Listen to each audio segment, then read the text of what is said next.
ഇന്ന് 2025 ഫെബ്രുവരി മാസം 21-ാം തീയതി. ഇന്നത്തെ സ്വർണ്ണവില നമുക്കൊന്ന് പരിശോധിക്കാം. ഇന്ന് ഗ്രാമിന് 45 രൂപയും പവന് 360 രൂപയുടെയും കുറവ് രേഖപ്പെടുത്തി. 1 ഗ്രാം 22 കാരറ്റ് സ്വർണ്ണത്തിന് 8,025 രൂപയും 8 ഗ്രാം അഥവാ 1 പവന് 64,200 രൂപയുമാണ് കേരളത്തിലെ ഇന്നത്തെ വില. 1 ഗ്രാം 24 കാരറ്റ് സ്വർണ്ണത്തിന് 8,754 രൂപയും 1 പവന് 70,036 രൂപയുമാണ് വില.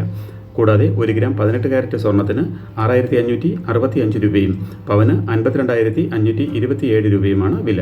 ഇനി സ്വർണം വാങ്ങുന്നതിന് മുമ്പായി സ്വർണത്തിൻ്റെ പരിശുദ്ധി കൂടി അറിഞ്ഞ് വാങ്ങുക. ഇനി നമുക്ക് മറ്റ് പ്രധാന വാർത്തകൾ കൂടി ഒന്ന് പരിശോധിക്കാം.